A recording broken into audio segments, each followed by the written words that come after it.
хороший, устойчивый клюв, никуда не падает, никуда не двигается. Нужно быстро наполнять мешки и отсаживать ее на противень.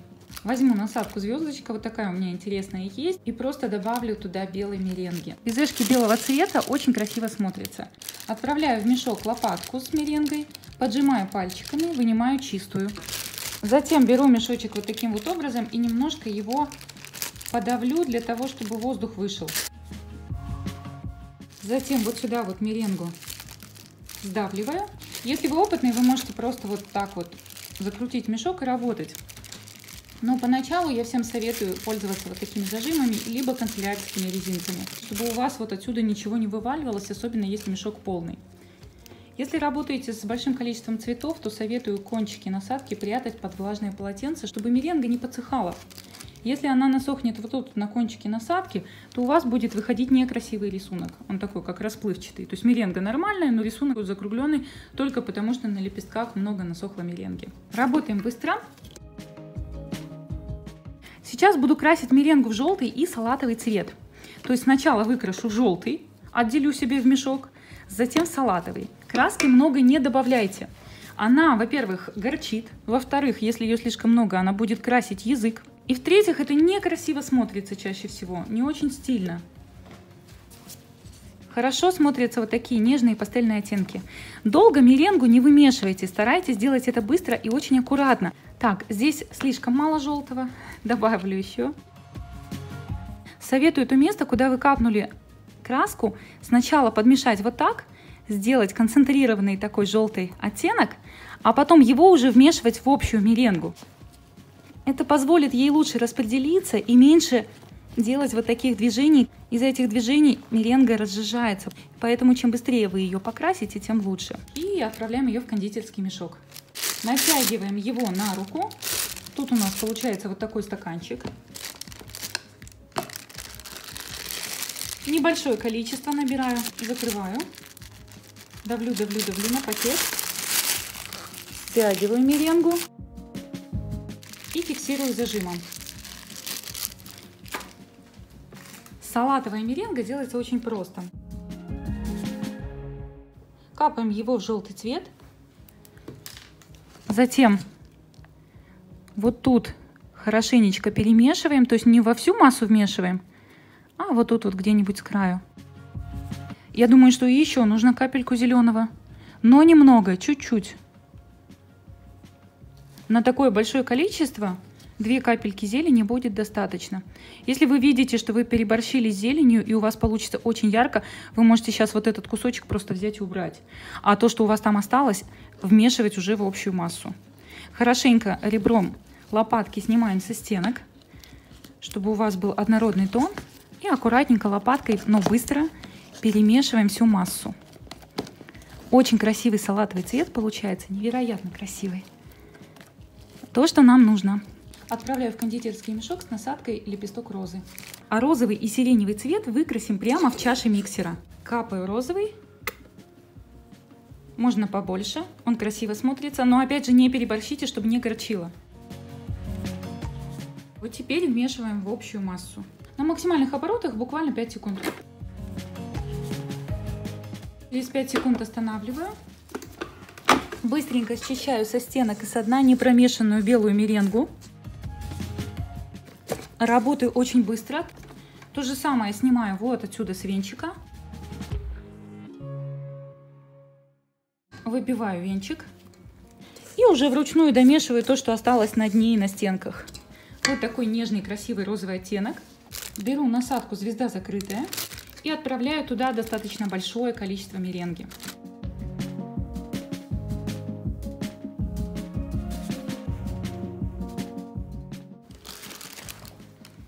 Сиреневой краски у меня под рукой не оказалось, зато у меня есть голубая. Я капаю совсем небольшое количество. О, получилось большое. Давайте уберем вот эту каплю. Просто убираю ее на тарелочку, может быть, она нам еще пригодится. Вмешиваю сначала голубой краситель в маленькую часть розового.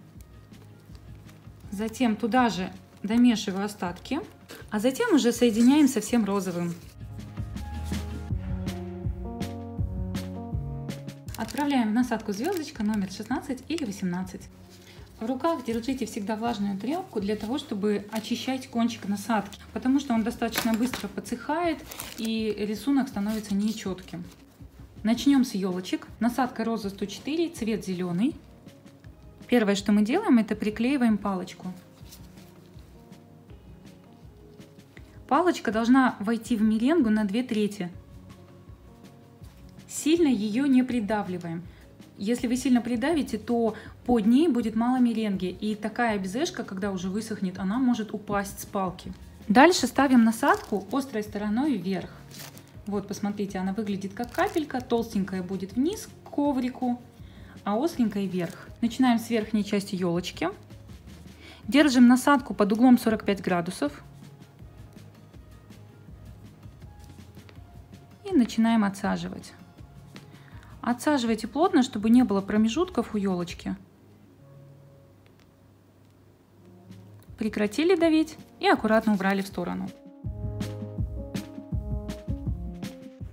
Обратите внимание, не под углом 90 градусов мешок держу, не вот так вот, а именно под углом 45 градусов, то есть вот так.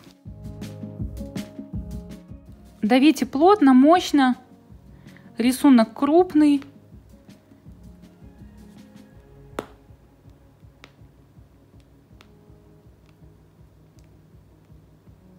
Прекратила давить, аккуратно убрала в сторону. Если тянется некрасивый клювик, просто возьмите его пальчиком, вот так вот подомните. И также не оставляйте острых частей, потому что впоследствии при упаковке в мешке они у вас будут осыпаться и такие крошки некрасивые будут. И давайте сделаем не только елочку, но и завиток. Очень часто такие заказывают. Красиво они смотрятся и на тортах, и на сладких столах. Вставляем палочку.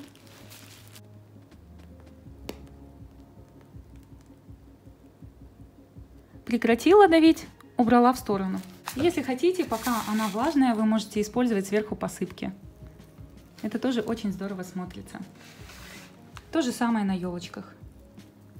Только не все сыпьте, а вот где-то по одной стороне. Теперь давайте отсадим сердце. Здесь сложность в следующем. Палку не должно быть видно. Но если мы приклеим меренгу только к кончику палочки, это будет очень ненадежно. Поэтому мы усилим ножку, а сам рисунок сердечка будет у нас вот тут. Беру сиреневый цвет, звездочку и делаю 3 точки. Устанавливаю палку и начинаю отсаживать завитушки.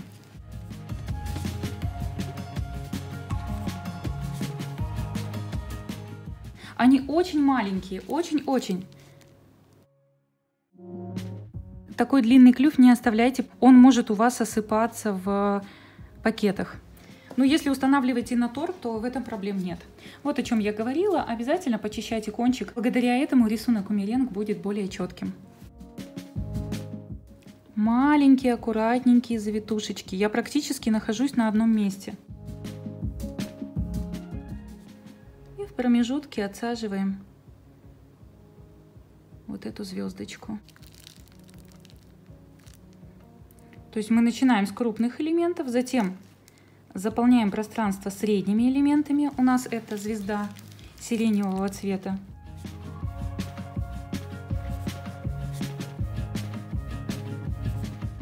И обязательно вот в это место. Как некрасиво получилось. Сверху что-то приклеивать будет некрасиво, поэтому если получился такой косяк, я советую его снять и отсадить звездочку заново. Теперь берем белую звездочку. Давайте проверим, как у нас там рисунок получается. И заполняем промежутки, которые у нас выглядят пустыми. Где-то будет 1, где-то 2. Где-то вы можете даже 3 отсадить. Это будет вполне уместно. Но 3 мне отсаживать негде, поэтому я не буду. Вот такое красивое сердечко у нас с вами получается. Теперь хочу показать такого классного символического Микки Мауса. Начинаем из центра. Опять же, сначала приклеиваем палочку. Если вам так удобно работать, то разверните коврик. О, кстати, видите, вот тут вот дефект. Его можно снять при помощи кисточки. Не оставляйте такие вещи. Работаю из центра, поднимаюсь примерно на сантиметр и вверх больше расти не буду. Я буду только двигаться вширь. Итак, поднялась на сантиметр. Давлю на одном уровне, двигаюсь строго только в сторону. Это очень важно, от этого будет зависеть рисунок, красивый он будет или нет. Прекратила давить, убрала. И теперь закручиваю ушки. Тоже из центра, в края, из центра, в края. Следите, чтобы детали меренги очень хорошо приклеивались друг к другу. И еще один довольно популярный вид меренг. Это и на женские праздники, и на 8 марта, и на детские. Вы можете делать их в любом цвете. Но, опять же, повторюсь, советую пастельные и нежные тона. Закрутила одну ракушку. Вторую закрутила. Делаю звездочки. Рядышком 2 и поодаль 1. Это наша насадка роза. Остреньким вверх. И вот такую вот волну отсаживаем. Прекратила давить, убрала. Прекратила, убрала.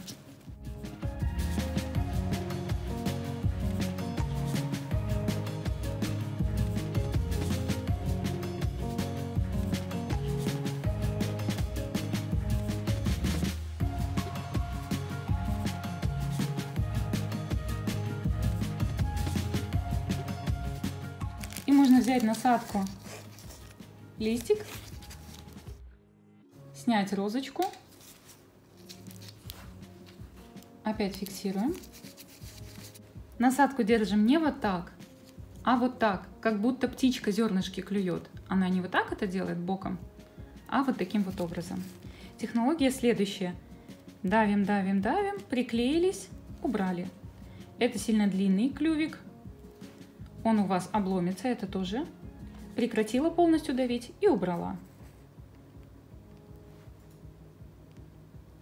Вот такие длинные листики лучше убирайте.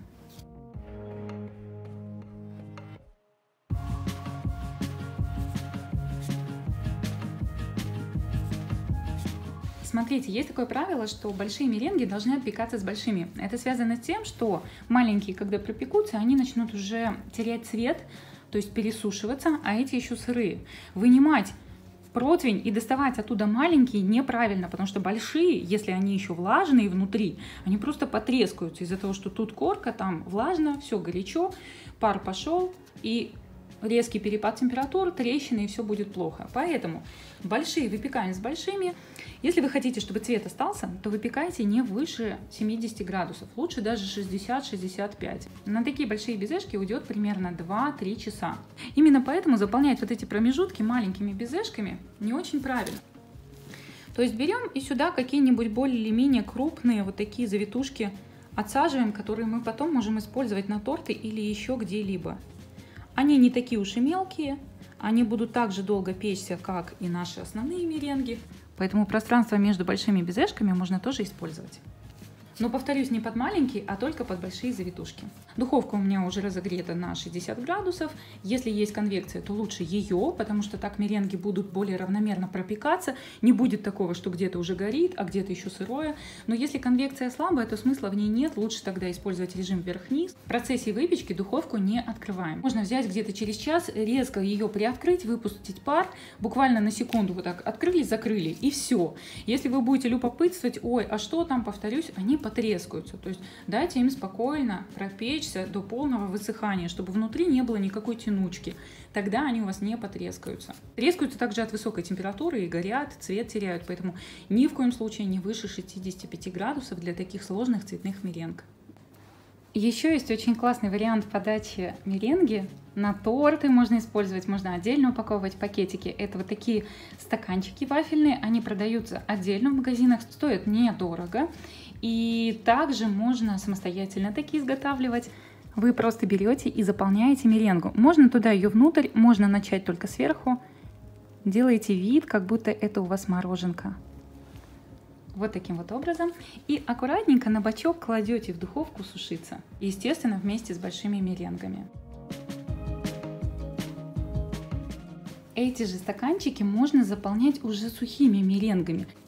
Стаканчик пока убираем в сторону. Берем новый противень, на него отсаживаем уже маленькие меренги разной формы. Насадку держим вертикально, то есть не под углом 45 градусов, как мы делали елочки, а вот так вот сверху.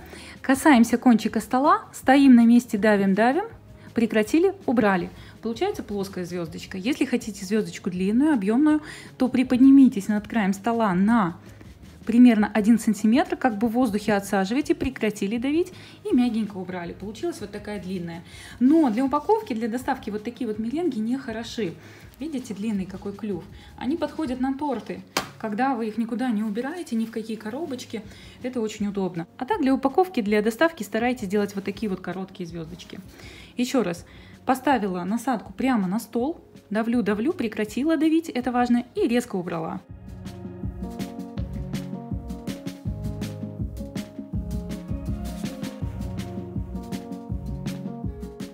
Вы можете использовать их как самостоятельный десерт, так и украшать ими торты. Они очень бюджетные, долго хранятся в плотной упаковке. Отличный и очень выгодный десерт. Если вы хотите сделать радужные меренги, то просто отправляйте в мешок меренгу разного цвета. Вы можете вымазывать ей как стенки мешка, так и просто хаотично смешать. И рано или поздно у вас появится новый цвет и будут очень красивые безешки. Посмотрите, какая крутая насадка. Это точно такая же, только большего размера.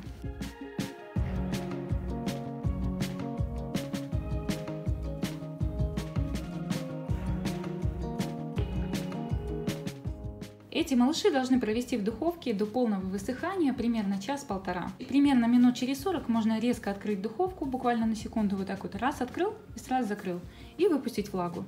И только через 1,5 часа мы можем спокойно открывать духовку, поднимать одну из самых крупных безешек и постучать ей дно. Если оно сухое, значит меренги полностью пропеклись. Если нет, быстренько закрываем духовку и ставим еще на полчаса при той же температуре.